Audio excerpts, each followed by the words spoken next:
Yeah? 46.2. Khandha Devadaha Sutta. The Devadaha Sutta on the aggregates. S22.2. Okay, you can see all this on top right hand corner of page 13. No? Previously, I named this sutta Pacchā bhūma gāmikā Devadaha Sutta. Pacchā bhūmika means those who are going west, but that word is quite long.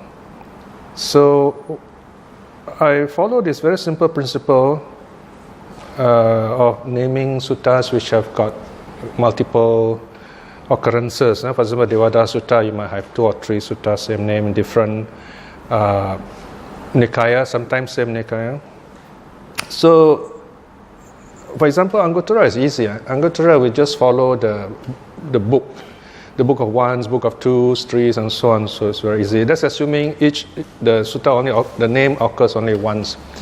If the name occurs twice, then of course you have a choice. You can put 1 or 2 at the end. See? For example, Khandha Devadaha Sutta 1, Sutta 2, like that.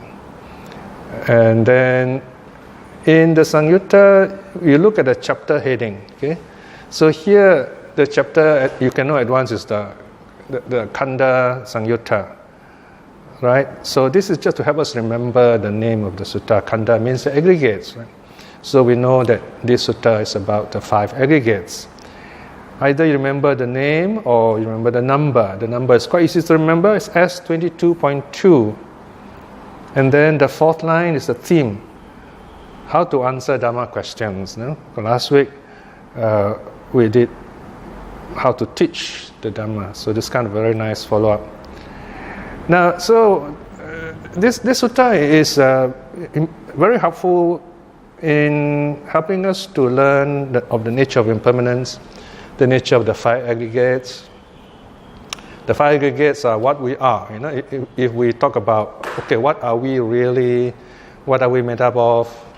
The simplest answer is we are body and mind. We know we have a body, and the fact that we know, that's our mind. So this is the simplest analysis of what we are. In Buddhism, we often ask what we are, not who we are, because who we are is a social question. Right? If I ask who are you, I want to know your name, I want to know your work. So these are social constructs which are not really true in a sense of ultimate reality. So here, what are we? We are body and mind. That's one way of looking at it. And then we can ask, what is the body? So that's another analysis. Then the body, you've got the 4 elements and so on, right? But more interesting is what's the mind. Okay, so in the 5 aggregates model, you have body, it is called form. And then the mind, there are 4 qualities, 4 characteristics. So the first one is form, that's the body. Number 2 is feelings. If you have form, you have body, you have feelings. Then you have perception. Perception followed by formation and then consciousness. Right? So form, feeling, perception, formation, consciousness. These are the 5 aggregates. This is what we are. Okay? So basically, this sutta teaches us how to reflect on our body is impermanent, our mind is changing all the time.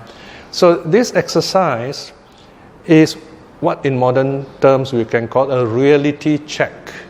Reality check. In other words, we are reminded that's the way we are. We are changing all the time. Our body is not permanent. We fall sick. Our body changes. In the end, we leave this body and we are reborn. So that's the nature of things. Nothing to worry about, so to speak. But the world outside is different. You see the world outside, they tell you, oh, buy this beauty product, buy that thing, this thing. So it give you a sense of permanence. So, but that's not the real thing, right? So you find some people, once they get a wrinkle, they scream. You think something happened. Actually, they say, "Oh, there's a wrinkle," because they're just kind of shocked by it. But there are stories in the Buddhist literature where there was this king. his barber was cutting his hair. So he told the barber, the moment you see a white hair, you must tell me. Then one day this barber told the king, say, Your Majesty, I see a white hair. They said, okay, it's time to renounce the world. So he gave up his throne, let his son take over. Well, those were the days when kings easily renounced the world, I mean, we're talking about the environment in India. I mean, these are not fairy tales, We're not talking about huge, big kingdoms. We're talking about local kingdoms, many kingdoms. They're like local leaders, so they're called rajas. So, and they're very religious. So some of them, they have attained certain levels of understanding of life.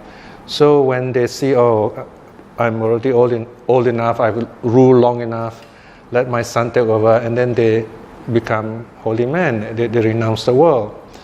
So basically, the Buddhist idea, the Buddha is reminding us to constantly see ourselves for what we really are. And in that way, you say, well, that's what I am. And you exhibit self-acceptance, and you are happy with yourself. You're not afraid of what is going on, because that's the nature of life. Okay? So in this sutta, you see a lot of repetitions. You see what are called cycles of teachings, right? And these are very important. If you don't understand the sutta, you will say, why all this repetitive cycle? Let us shorten it, modernize it, I mean, who is going to read this kind of sutta? I think that's a wrong question. A lot of wise people want to read this kind of sutta. Those who are lazy, those who are not really interested, they want a short form, touch and go, a kind of shopping Buddhism. You just say, I know that sutta, and then you forget about it. But remember, when you study a sutta, you want to feel peaceful, you want to understand yourself.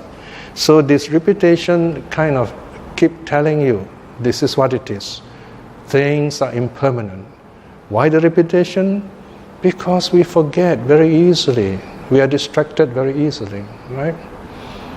So, I mean, like for me, it took me, you can say 50 years, So, of course, I kind of accepted Buddhism long ago, but the idea of feeling peace and joy is something you need to constantly cultivate, in other words, all right? So here, what is the story behind the sutta? There's always a background story. Now here, we have a group of monks in Sakya country. Okay, this is the Buddha's homeland. And they're taking leave of the Buddha. They say they want to go west. So this sutta is actually a story of the monks who go west. And they are taking leave of the Buddha. But instead of giving any instruction, the Buddha say, okay, you should go to Sariputta, the Buddha's right-hand monk. You say, go to Sariputta, take leave from Sariputta, and he will give you proper instructions. Okay? So they see Sariputta, and the teaching here is a recording of Sariputta's teaching. Okay, having said that, let's look at the sutta itself. Page 15, 1-5. You can see the translation there. Khandha Devadaha Sutta, the Devadaha Discourse on the Aggregates, S 22.2. Thus have I heard. At one time, the Blessed One was dwelling amongst the Sakyas. There was a market town of the Sakyas named Devadaha. So this is not Kapilavatthu, okay? This is the other town, another town where Yashodhara comes from, where Rahula's mother comes from. So, the Buddha moves around place to place teaching. Verse 2. Then some monks who were westward bound, in other words, living for the west, approached the Blessed One, saluted him, and then sat down at one side. Sitting thus at one side, the monks said this to the Buddha. So they said to the Blessed One, they said, well, we are taking leave. We want to go to the west country. Now, west country, there are a lot of Brahmins, So this is where we have places like Kosambi and so on. So it's kind of like a frontier land, if you like. So then the Buddha replies, 3.2, have you bhikshus taken leave of Sariputta? Okay. Then the monk said, no, Bhante. Then the Buddha says, well, why don't you go to Sariputta and take leave of him? And he's very good in taking care of monks, and he will tell you what to do as a monk when you go on such a travel. So they go and they meet Sariputta, okay? So I've just summarized for you the rest. So then, now the next section, you can see the monks approach Sariputta. Can you see that? 5.2.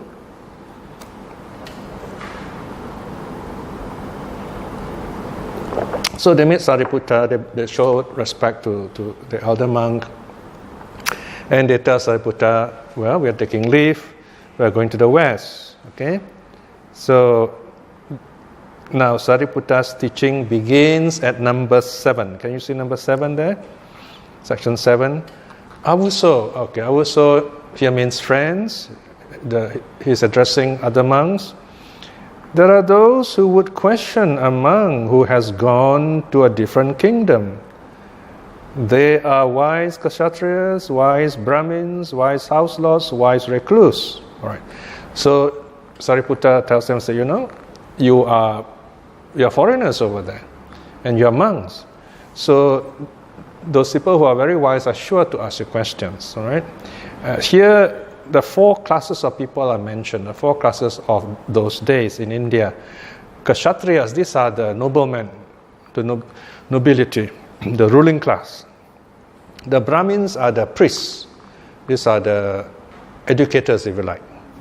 And then you have the house lords. These are the landed people, the rich people. And then you have the recluses. Okay, so not actually classes, the 4 groups, if you like. So recluses are the holy men. So they also will ask the monks questions.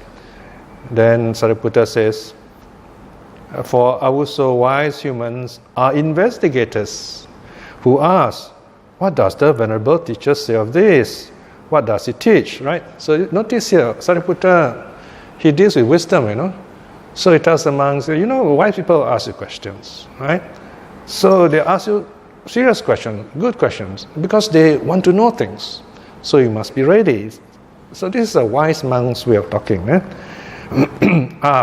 he advises them to be careful how to answer. See the next paragraph. I hope you venerables have learned the teaching well, right? So make sure you know the Dharma, otherwise there's nothing to teach. And then grasp them well, attended to them well, remembered them well, penetrated them well with wisdom. These are like stages of learning. Notice the verbs. Learn the teaching, okay? You can underline that if you like. These are interesting words. Learn the teaching, then grasp the teaching, attended to the teaching, remember the teaching, penetrated the teaching with wisdom. In other words, it's part of your life. You experience it. You see, a lot of people, they know Buddhism, they might even talk about Buddhism, but it's not really part of them, okay? So then Sariputta continues, says, so that when answering, you would explain what has been said by the Blessed One without misrepresenting him with what is contrary to reality. Right? So this often mentioned in the sutta. We should not misrepresent the Buddha. The Buddha didn't say certain things, or he said certain things, you've got to be sure of that. Next, but would explain the Dharma in accordance with the Dharma. See, the Dharma in accordance with the Dharma. All right? This is a normal way of talking. Not the Dharma in accordance with so-and-so. All right?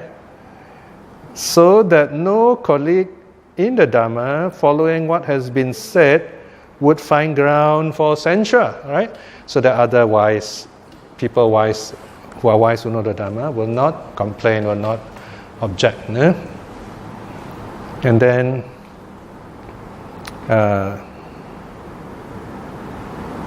indeed, we would. Then the monks are very happy. The monks say, "Oh yes, we have come here to learn from you. Even if we live far away, we'll come here to listen to you." So then Sariputta said, "Okay, then listen carefully. I will teach you." Then Sariputta's instruction starts. Can you see there? Sariputta's instruction. So this is the actual instruction. Now to help you, I've given you lots of what I call these capital letters, no? Small caps, big caps, to help you see the heading there.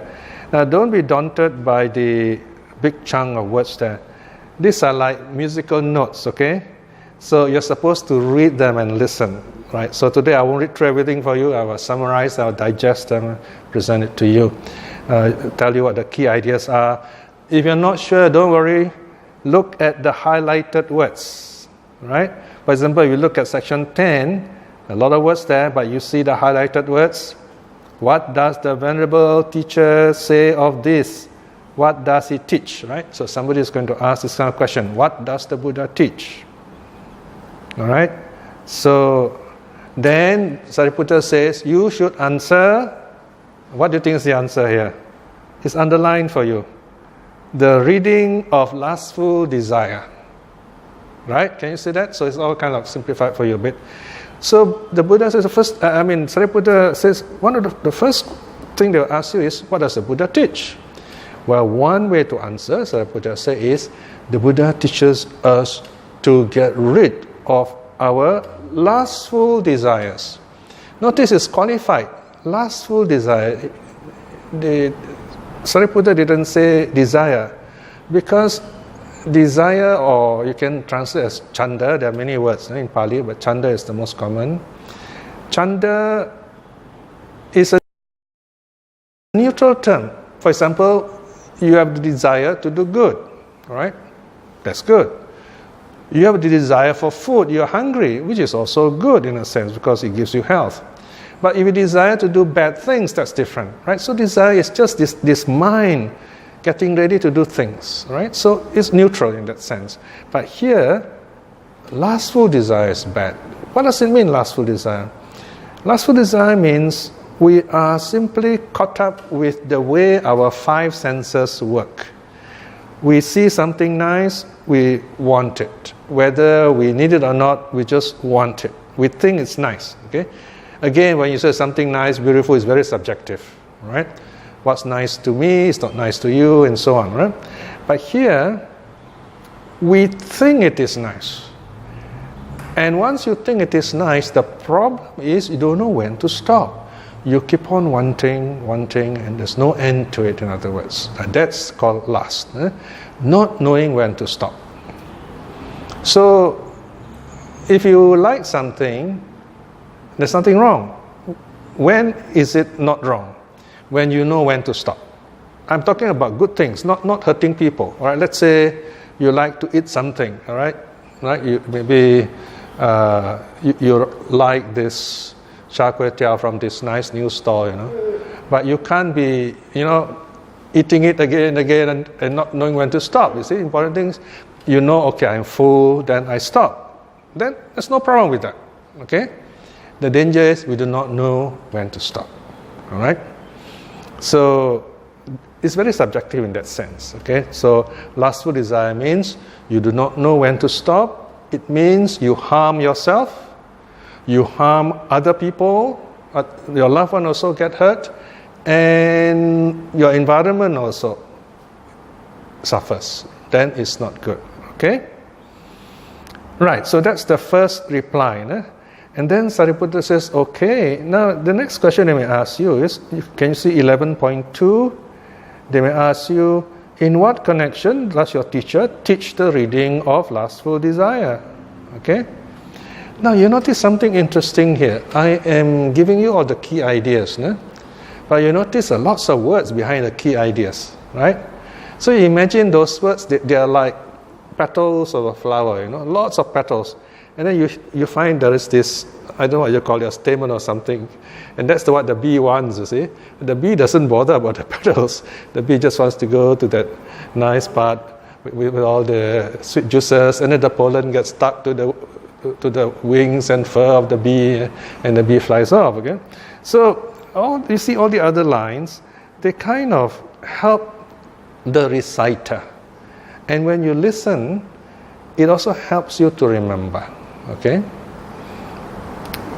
So this is, in other words, like a transcript of a recording, right? Okay, so next, Sariputta says, then these wise people will ask you, in what connection did the Buddha give this teaching? All right? So now the reply, okay, this is where the 5 aggregates come in, the 5 things. Can you see 11.2? When you are asked thus, Avuso, you should answer thus. Brackets 1. Our teacher, Avuso, teaches the reading of lustful desires towards form. Okay, these 5 aggregates are not lined properly here. No? So, first thing is we must not be attached to form. Form here, for simplicity's sake, refers to our body. Any kind of body, okay, that you see, form. Form can also refer to anything you see, physical. Okay? Yes. Sights, things that come to your eye. Then, so okay, it's just an image. Okay, let go of it. All right? Number 2, you have to get rid of lustful thoughts, or if you like, clinging to feelings. Oh, this is very important, What are feelings? So the 3 basic kinds. Number 1 is you want something because you like it. Okay? Number 2, you don't like something, so you want to push it away. Or even hatred can arise. Opposite of desire, opposite of liking. Then the third one is neutral. Neither liking nor disliking. You feel bored with it. So these are the 3 feelings. Liking, hating, being bored. Okay? Now, just very quickly, how do these 3 feelings arise? It comes from our past. Whenever we see something, we rarely look at the thing for what it is. You notice when you meet people, or when someone meets you, we rarely want to know the person as he is, right? We always say, oh, this person looks like somebody I know. Or this person, it sounds like someone I know, right? Sometimes it's good. Like, for example, once somebody met me, and it was so nice to me. And I was wondering why. And then she told the relative, says, this Piya, he looks just like our favorite uncle. So because of that, they like me. So they don't really like me, they like the uncle. So anyway, I say, that's nice, So this is one of the way things work. We tend to go back to the past. Something happened in the past, then we connect with the present. So we see a similarity, something in the past nice, present nice, okay, then we like it. So we are biased in that way. But we don't really know what's happening here. Okay? And so we go to a temple, we like a certain guru, and say, wow, this guru very nice. Because this guru reminds us of our father who's so loving to us, maybe. In psychology, that's called transference, okay? Same thing with when you don't like someone. Something bad happened in the past, and then you see the present reminds you of something. And you say, oh, I don't like it. But actually, the present situation has nothing to do with the past. So that's why we are taught, live in the present. That means take the present as it is. Start there, right? Now we come to the third one, which is very interesting. When do we get bored? It's when we cannot make sense of it. We cannot say, I like it and I don't like it. Because we have nothing in the past to project onto this present. Especially in meditation, I have occasionally beginners in meditation. They meditate and then they felt very nice and peaceful, like there's nothing there. They don't feel the body. Then they panic, or they feel bored, Then they asked me, what is this? I said, well, this is, you feel peace of mind because you have let go of thoughts, so you're peaceful. They panic because they never had this experience before, so they do not know what to do. You see. So this is an example of neutral feeling, okay, where you cannot relate to something in your past. But once you know it now, it's okay already, because you have a record of this experience. So next time you feel peaceful, then you know something familiar. So these are the 3 feelings. So, whatever feeling comes to you, tell yourself, feelings are impermanent, let them come, let them go, let them come, let them go. Remember, these 5 aggregates, they are like 5 important guests you get. They come to the door, let them in, and then let them out, okay? Don't let them stay too long, all right? Then number 3, perceptions. Okay, it's getting a little tricky here. Perception is when you recognize something, okay? You hear words, then you say, oh, okay, that's what it means, all right? And then you make sense of the words. That's perception. So perception also, you got to let go.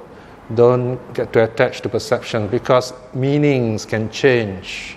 Someone can say something, but you got to find out what does he mean, you see? Right? Sometimes in Facebook, you find social media, people may write certain things, and then someone else simply jump into conclusion, and there's a big fight over nothing, you know? For example, you know, I posted the book cover of my book called The Miraculous Life of Gautama Buddha. Ne? Then someone wrote in and said, why do you use the word miraculous? You know, I mean, it's not Buddhistic, you know, and so on. And he's not even read my book yet, right? So, he jumped into conclusion, you see, perception, he perceives, says, oh, miraculous is a bad word because it's used by a certain religion, so we should not use it. I don't think that's a valid argument, all right? So I told myself, it's okay, just, that's his opinion, I'm not going to respond, leave it like that, let him read my book, okay? So we don't have to be jumpy, and this word jumpy is very interesting, eh? Don't jump into conclusions, so don't be jumpy in that sense. Okay. Now, what about formations? Formation is even more serious. Eh? All right. You look at the sequence again. First, there is form. You see something, and then you feel something about it. You like it. You don't like it. You feel bored with it. And the next thing is you remember something about it. You recognize something, and now if you stop there, it's okay. But when you don't like something, and then you build it up, you know, you actually take it seriously. Then, in other words, there is lust or desire. Then formation arises. You form ideas in your head, so to speak. That's why they're called formations. In simple terms, this is karma. Karma, okay? K-A-R-M-A, karma. So you have created this karma inside you. What does it mean? It means you have stored this habit inside you, and it's going to come back. It's going to come back, you know. So this is why we don't want this. So this is formation. You form ideas about it. If you take it in, let it go, like your breath. You know, you take it in, you breathe out. You take it in, you breathe out. You are healthy. But if you take your breath in and then you don't know how to let it go, and then you struggle, you know, or you breathe too fast. Also not healthy, right? So you take it in, you let it out. You take it in, you let it out. Ideas also like that. You take it in, you let it go. You take it in, you let it go. That's called learning.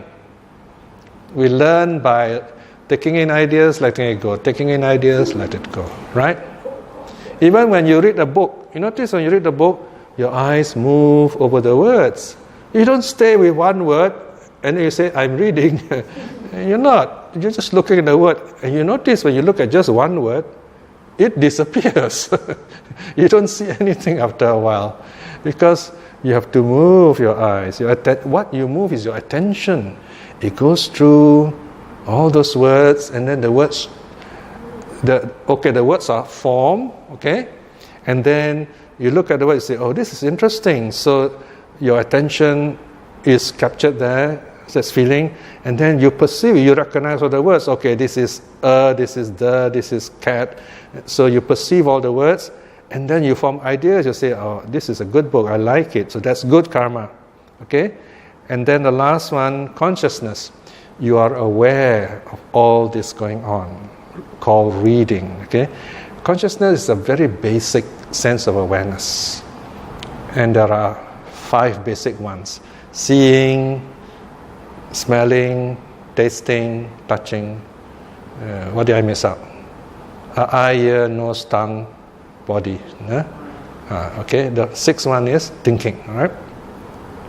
Right. So that's consciousness. All right. There you are. So these 5 things are what we are. So coming back to the teaching, so Sariputta says, okay, these people will ask you, in what connection does the Buddha talk about not having lustful desire? In connection with the 5 aggregates: form, feeling, perception, formation, consciousness. So do not be attached to whatever is happening to you. Let it come, let it go. It's just like taking food. You say, for example, you like some kind of food, very nice soup. You put the soup in your mouth.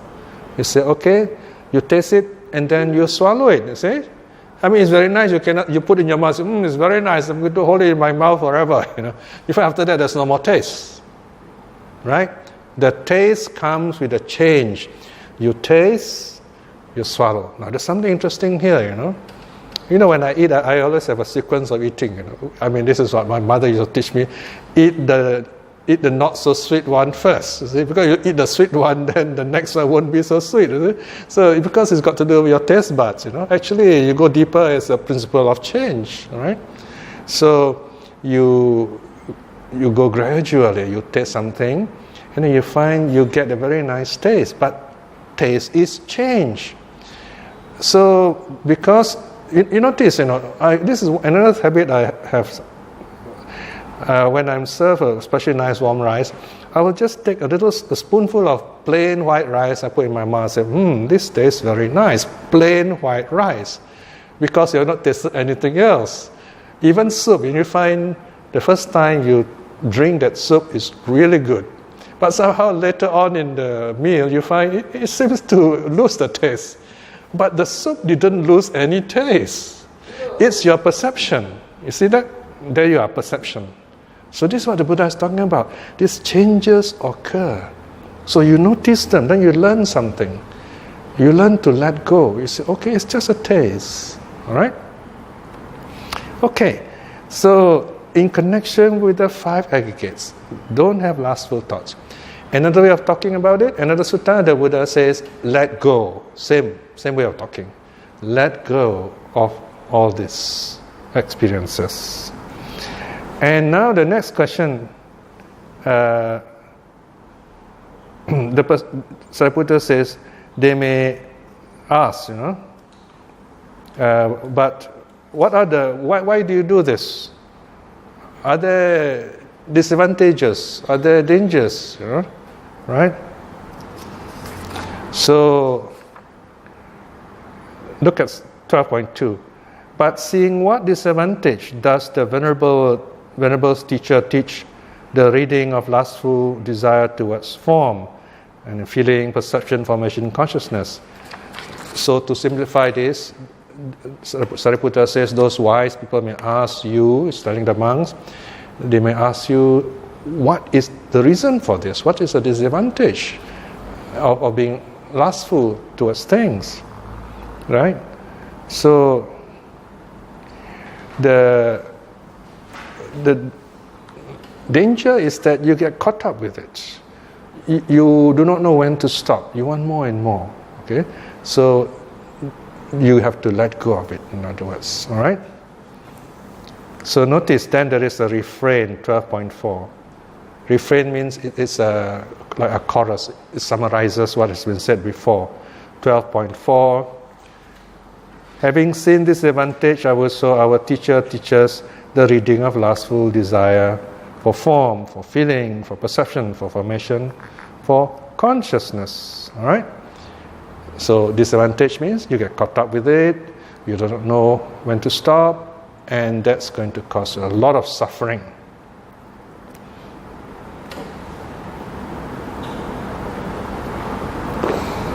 Then the next question this wise person is likely to ask is, okay, you have told me about lustful thoughts, you have told me about letting go of the 5 aggregates and the disadvantages. What are the advantages now? Okay, that is 13.2, right? Okay, you can look at 13 also. 13, you can see the heading there. Then 13.2, the wise people will ask, but seeing what advantage does the venerable teacher teach the reading of lustful desire towards form, feeling, perception, formation, and consciousness? So what is the advantage? All right? And notice everything's repeated, right down to section 13.4. Let's just look at one of them, okay? Look at 13.3. 13.3. When you're asked thus, Awuso, you should answer thus. Brackets 1. If Awuso, one is free from lust, free from desire, free from love, free from thirst, free from fever, free of craving, for form, for feeling, for perception. You just look on the right hand side. Can you see the single words there? Perception, formation, consciousness. And then you continue next line. When there is a change and becoming other in form, feeling, perception, formation, consciousness, there do not arise sorrow, lamentation, pain, displeasure, and despair. Okay, can you see that?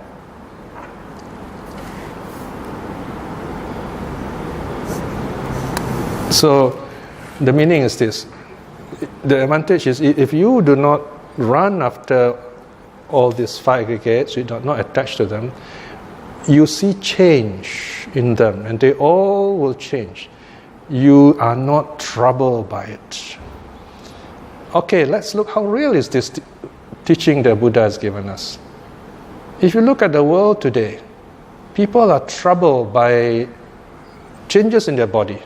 They're very worried when there are changes in their body, right? Of course, it's good to be healthy, but we should not overdo it, right? Right? Some people, they want to look young forever, It's very difficult, very impossible, in fact. Some people think they won't get sick, but we do get sick, The Buddha said maybe physically you might not be sick, but mentally we're all sick somehow. We are sick with greed, hatred, and delusion, right? So, and then people change, right? We all have, when we were in school, we have so many nice friends, we swear lifelong, eternal friendship, And by the time you graduate, get a good job, you see them say, who are you? I say, I don't know you. You forget each other, right? People change.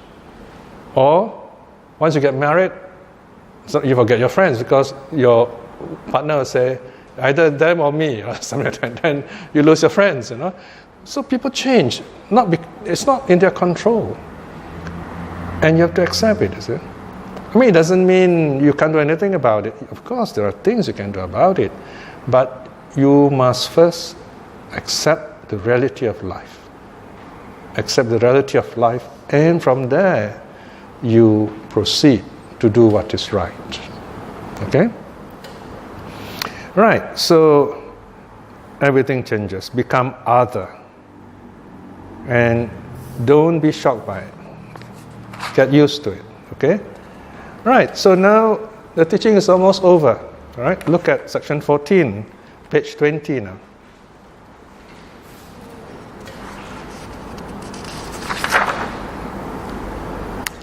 So here, Sariputta says there are these changes, and you have to be aware of them, accept them, then you won't suffer.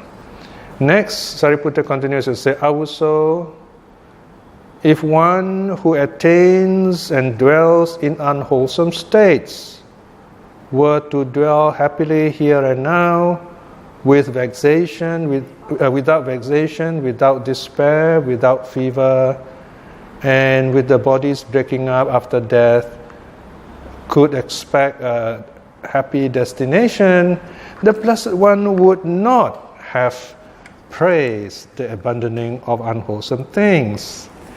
Okay, you have a problem of language here. No?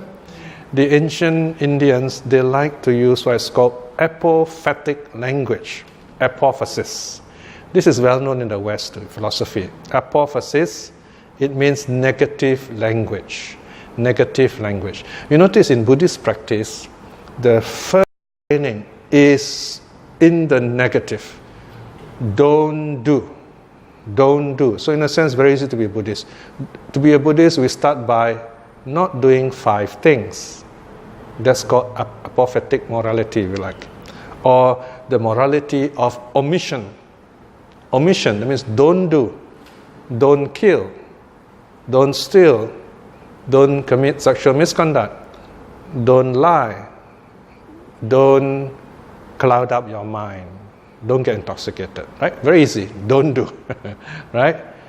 So it's not difficult at all, right? That's why we recite the precepts. The first thing is here, we recite the precepts. So as we sit and study the suttas here, we are keeping the 5 precepts, right? And then second part is you must do, right? You cultivate your mind, okay? Then you're doing something. You are cultivating peace of mind, joy, okay? So here, Sariputta says, if you do bad things and people will prosper, and then when these people die, they go to heaven, then the Buddha would not be teaching you all these things, right? So what Sariputta is saying is just opposite, And then the next part is the normal language that we understand better, section 15. But also, because one who attains and dwells in unwholesome states, dwells in suffering here and now, with vexation, with despair, with fever, and with the bodies breaking up after death, could expect an unhappy destination. The Blessed One praises the abandoning of unwholesome states. Okay, this is the rationale for doing good. In other words, you ask the simple question, why should we do good? Why doing good is better than doing bad? Okay, first simple answer is, there is the word good, right? So we should ask ourselves, why do we have the word good? What is good? So simplest answer is, good means you feel nice, you feel comfortable. Like now we're sitting here very peaceful, we say this is good, right? But that's very basic, okay?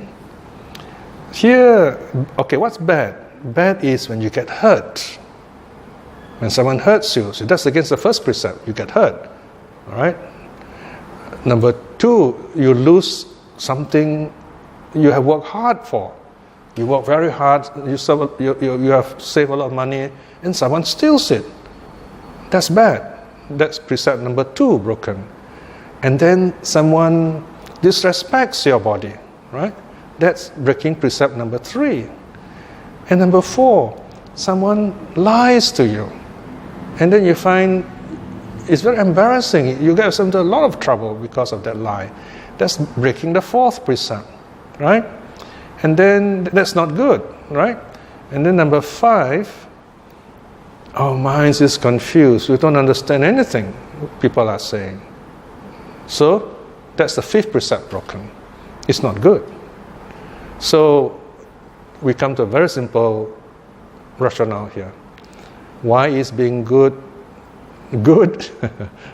How to say that? How to be being good is good because it's the most natural thing for us to do. If you do something bad, you will not be happy. It's as simple as that. Okay? And then from there you work out the detailed answers. It is unnatural to do bad things in the sense that we suffer. It is unnatural to suffer pain.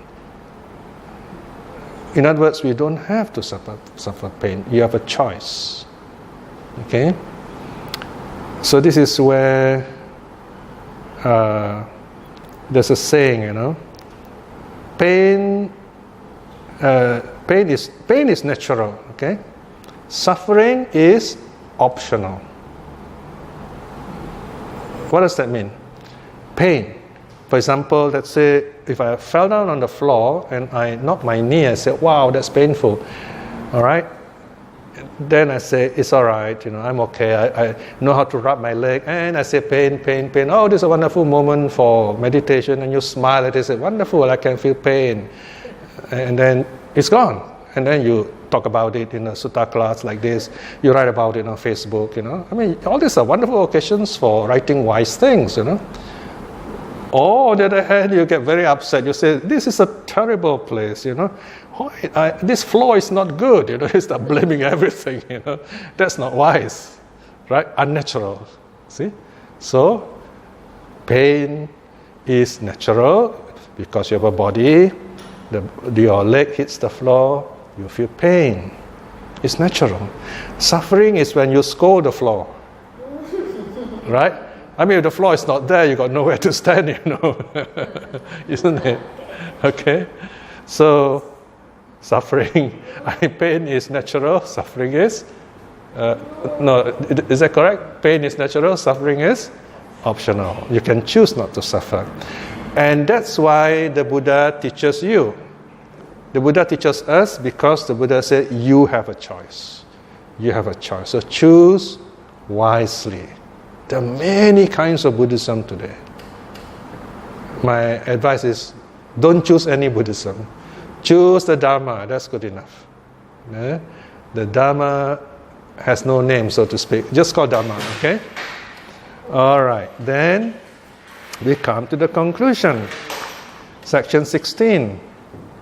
Section 16, Avuso, if one who attains and dwells in wholesome states were to dwell unhappily here and now with vexation, with despair, with fever, and with the bodies breaking up after death, could expect an unhappy destination, the Blessed One would not have practiced, would not have praised this attaining of wholesome state.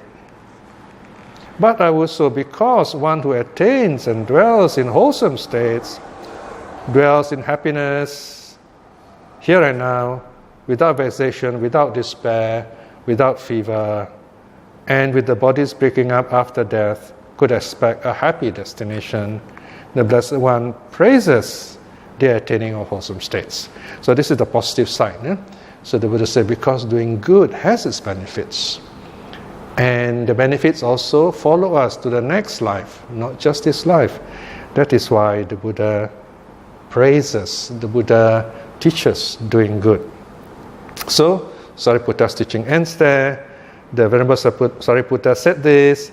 The monks joyfully approve of the Venerable Sariputta's word.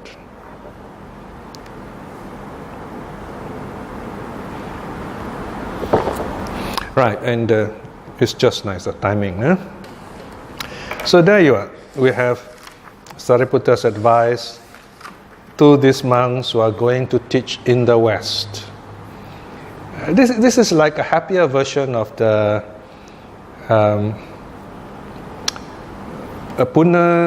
Punawada Sutta. Okay, the Puna Sutta is even more dramatic. Puna goes to see the Buddha. He says, he takes leave of the Buddha. He says, I want to go back to my home country and teach the Dharma. Now, Puna comes from a place called Sonaparanta, which is near the area of Bombay today. All right? That area is not too religious at that time. Okay? So the Buddha tells Puna, he says, Puna, so you're going back to this terrible place. What if you go there, people scold you and jeer you and make fun of you? Then Puna says, oh Bhante, it's okay. They're only making fun of me, jeering me. They're not throwing stones and earth at me, so it's okay. And that there's a Pali literature such you have this gradual increase of dramatic effect. Then the Buddha says, okay, what if they throw stones at you? What if they throw earth, clods of earth at you? Then Puna says, well, it's okay, they don't hit me with sticks, and the flat side of the sword, things, they don't hit me, Then the Buddha says, what would they do? All right? And then Puna says, well, that's still okay, because they don't actually hurt me, okay? Physically hurt me. And then finally the Buddha says, what if they really hurt you and even kill you? Now comes the final answer. Puna says, then Bhante, I'll be very thankful to them for getting rid of this body of mine. All right? So it's not even attached to his body because he's already an arahat, you see. So he's not worried about his body. Then the Buddha says, oh, okay, in that case, Puna, you are ready to go. Since you have no fear even of death, you are ready to go, right? So, and he did a very good job when he went to Sonaparanta, to give teachings there, right? So basically here, what the Buddha is teaching us is, we look at ourselves. Why are we happy? What are the sources of our happiness? So sometimes, for example, by coming here, you make a sacrifice, right? You could sit at home, relax on a nice, warm Sunday, just sit back, relax, and do what you enjoy doing. But here you are, listening to the Dharma. Here I am teaching you, right? So in other words, we have given up a small happiness because we consider there is a greater happiness that we can get.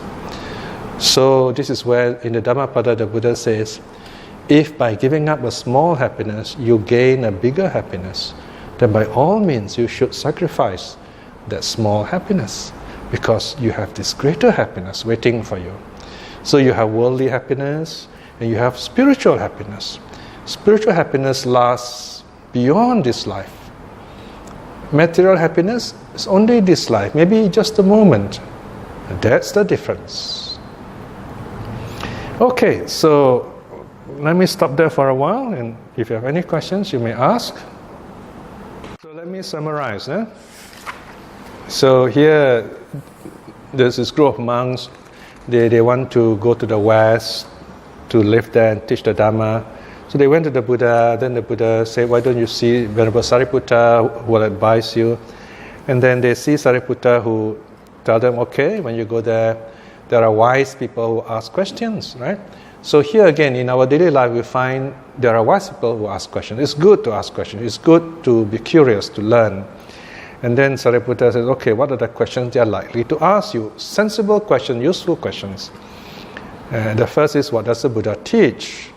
There are many ways of answering, but the key answer, according to Sariputta, is the Buddha teaches us to get rid of negative desire. Another way is the Buddha teaches us letting go, if you like. Okay? And then next one is let go of what? Let go of what? Here the model is let go of the five aggregates. And the next is why let go of the five aggregates? Because if you are attached to them, then you see them changing, becoming other, you will panic, you'll feel bad, you will suffer. But if you learn to let go of them, you will be happy. You enjoy them, but still you will not be troubled when they change, when they are gone. And that's the advantage. Okay? And then finally, the sutta closes, the Sariputta reminds the monks, if you do something bad, the results will be bad. And for that reason, the Buddha does not promote, does not praise such a conduct. It is because doing good helps you. That is why the Buddha teaches the Dharma in the first place, because it is possible for us to be good, it is possible for us to change, it is possible for us to be happy, it is possible for us to be free from suffering if we train our minds properly. All right? Okay. Now my watch says exactly 12 o'clock, so we usually end at this time if there's no questions. But if you do have, I'll just give you a few minutes, see anything to ask. And here, then let us spend this quiet moment now to close our study and kind of remember this wonderful occasion of peace and joy and wisdom. Once again, we have this wonderful opportunity to listen, to look at the sutta and understand our own self, so that we can look within ourselves and be more peaceful, and in time to come, to grow in wisdom. And reach the path of awakening. Having said that, let us, by the power of the three jewels, may we be blessed with joy and peace and courage and wisdom to attain spiritual liberation, especially stream winning in this life itself. And also may those that we care for, our loved ones, be well and happy too. And those who are practicing the Dharma, may they, in this life itself, attain spiritual awakening. And finally, by the power of the three jewels too, may those who have lost their way, or have difficulty with the teachings, may they to see the path, the true path in this life itself. May all beings be well and happy. Sadhu, sadhu, sadhu.